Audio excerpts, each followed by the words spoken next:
اللہ کہتا ہے اطیعوا اللہ و رسولہ ولا تنازعوا. اچھا ولا تنازعوا ہے جھگڑا. اللہ کی اطاعت کرو، رسولہ ولا تنازعوا، رسول پہ جھگڑا نہیں کرو. اس کا مطلب کیا ہے؟ رسول پہ ہم جھگڑتے ہیں. بریلوی تو عشق رسول کے نعرے لگا لگا کے ہلکان ہو جاتے ہیں. دیوبندی کو دیکھو وہ کہتے ہیں ہم سے سچا کوئی ہے ہی نہیں. وہ کیا کہتے ہیں، وہ سواد اعظم ہیں اہل. اچھا خود ہی اپنے آپ کو علماء حق کہہ دیتے ہیں. آپ نے سنا علماء حق بیڑا غرق. علماء حق تم کہاں سے ہو گئے، میں کہاں سے ہو گیا؟ یہ فیصلہ کون کرے گا؟ مدینے والا تاجدار کے حق پہ کون تھا؟ قاضی تو وہ ہے نا. نہیں سمجھے؟ کوئی علماء حق نہیں، نہ کوئی علماء باطل ہے. صرف حق نہیں، باطل بھی علماء کوئی نہیں. آپ صرف اچھا علماء کسے کہتے ہیں؟ صاحب علم کو، ہے نا. تو سارے صاحب علم ہو تو اچھی بات ہے، لیکن حق پہ کون ہے یہ فیصلہ مدینے والا تاجدار کرے گا. کیونکہ اس نے کہا ما انا علیہ و صحابی، جس پر میں ہوں اور میرے صحابہ ہیں یہی حق پر ہے اور کوئی نہیں. تو یہ میں کہتا ہوں نا، کوئی بنو نا ابن مسعودی تو ہم کہیں تو صحابی پر ہے تو ہم حق سمجھتے ہیں. تو بننا علوی مذہب علی رضی اللہ عنہ پہ تو ہم کہیں تو حق پر ہے. تو کہے نا میں صدیقی مذہب صدیقی پہ ہوں، تم تو حنفی پہ ہو، حنبلی پہ ہو، مالکی پہ ہو، شافعی پہ ہو، جعفری پہ ہو، پتہ نہیں کیا کیا بلائے تم نے نکال رکھی. کوئی باقری ہے، کوئی قادری ہے، کوئی چشتی ہے، کوئی کچھ ہے، کوئی سور وردی ہے، کوئی نیلی وردی ہے، کوئی پیلی وردی ہے، کوئی کالی ہے، کوئی خاکی وردی ہے، جنہوں نے سب کو بھیڑ بکریاں بنا رکھا ہے. یہ ہمارا دین. دین کیا تھا؟ لقد کان لکم فی رسول اللہ اسوۃ حسنہ. ایک رسول تھا جس کو امام بھی ماننا تھا، رہبر اور رہنما بھی ماننا تھا، پیشوا و مقتدا بھی ماننا تھا. ہم نے اس کے نیچے کتنے امام نکالے. امام کائنات کی عظمت کو داغدار کیا. اس امام کی عظمت کو ہم نے داغدار کیا جس کو عرشوں سے امامت ملی تھی. ہمیں اس پہ اکتفا نہیں ہوا. جس نے بھی کائنات کے امام کے علاوہ کسی کو امام و پیشوا اور شرعی حکم کا بنانے والا مانا ہے وہ جاہل ہے، دین اسلام سے بھٹکا ہوا ہے. سیدھیاں گلاں سنیا کرو پویں موت آ جائے، کیونکہ پھر جنت ہے. الٹیاں گلاں سن کے پویں تانوں تاج پہ جاوے جہنم ہے ثابت ہو. بس پورے قرآن کے اندر کہیں پر یہ کوئی ریلیکسیشن نہیں ملی کہ تم محمد کے علاوہ بھی کسی کو امام مانو گے تو شاید میں مان لوں، شاید میں مان لوں. پر have we accept? No, absolutely not. اللہ نے امام کائنات کے علاوہ کسی کی سفارش نہیں ماننی.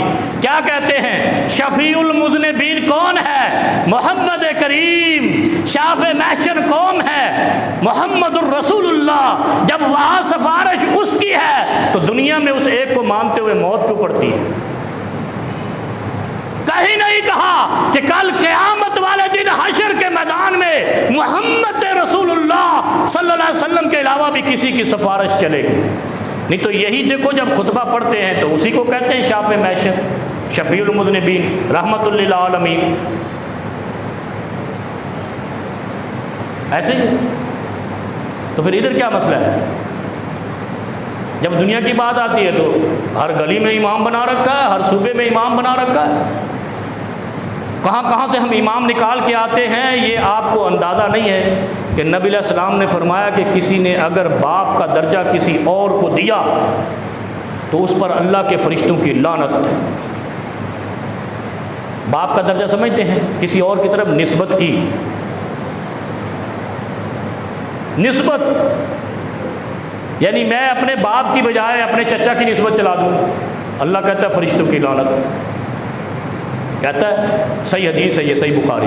اور یہ آپ نے سنی ہوگی کہ باپ کے علاوہ نسبتیں بدلنے والوں پر اللہ کا عذاب آئے گا، اللہ کی لعنت برسے گی. تو ایک امام کے علاوہ دوسرے اماموں کی نسبت پہ لعنت نہیں برستی. سمجھ آ گئی نا؟ بس بزرگوں کو سمجھ آ گئی، جوانوں کو آوے نہ آوے۔ اپنے باپ کے علاوہ کسی اور باپ کی نسبت بنانا اللہ کی لعنت ہے اس بندے پر۔ تو جس نے ایک امام جو خدا نے امام مقرر کیا ہے، اس امام کے علاوہ دوسرے امام کی طرح نسبت کی، خدا کی لعنت نہیں برسے گی۔ یہ جملہ کافی یکفی، بس یہ سمجھ لو کہ ہم اپنے آپ کو کیا کہتے ہیں، نماز حنفی، تیرا بیڑا بہ جائے۔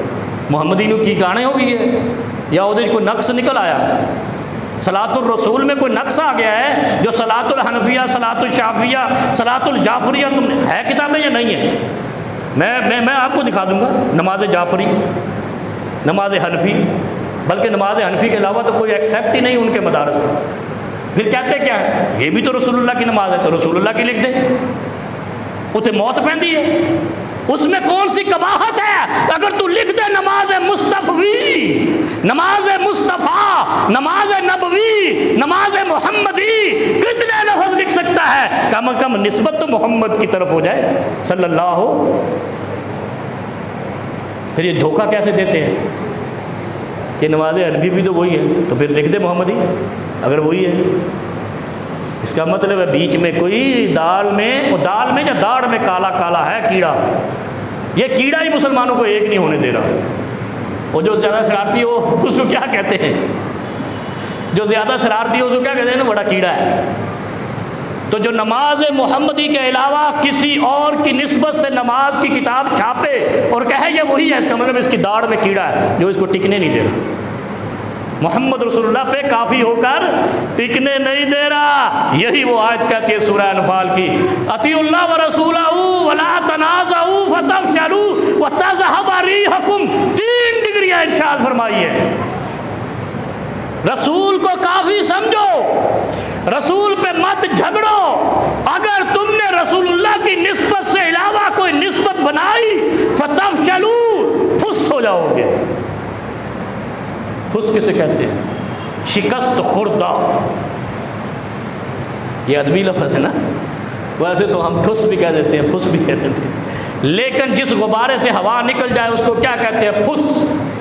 جس ٹائر سے ہوا نکل جائے اس کو کہتے ہیں ٹھس۔ جس بندوق کی گولی نہ چلے اسے کہتے ہیں ٹھس۔ تو مسلمانوں، جب تم ایک محمد رسول اللہ کو امام مان کر اس پہ اتفاق نہیں کرو گے، ٹھس ہو جاؤ گے، وَتَذْهَبَ رِيحُكُمْ، اور تمہاری ہوا نکل جائے گی۔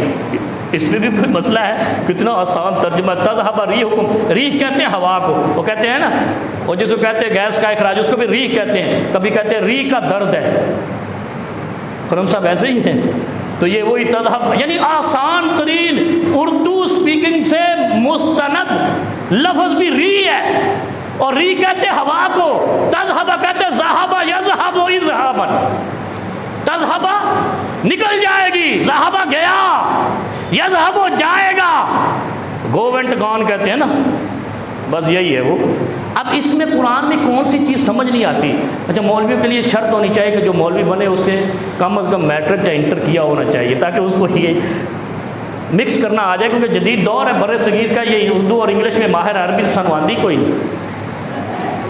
ایسے ہی ہے رفیق صاحب، اب سمجھ آ گئی نا؟ ری کہتے ہیں ہوا کو، تذہب کہتے ہیں جانے کو، ہوا چلی جائے گی، غبارے سے ہوا ہی جاتی ہے نا، ٹائر سے ہوا ہی جاتی ہے، جس ٹائر سے ہوا نکل جائے وہ گاڑی نہیں چلتی، جس غبارے سے ہوا نکل جائے وہ غبارہ نہیں اڑتا، اور جس ایمان سے امام مصطفیٰ نکل جائے وہ ایمان نہیں چلتا۔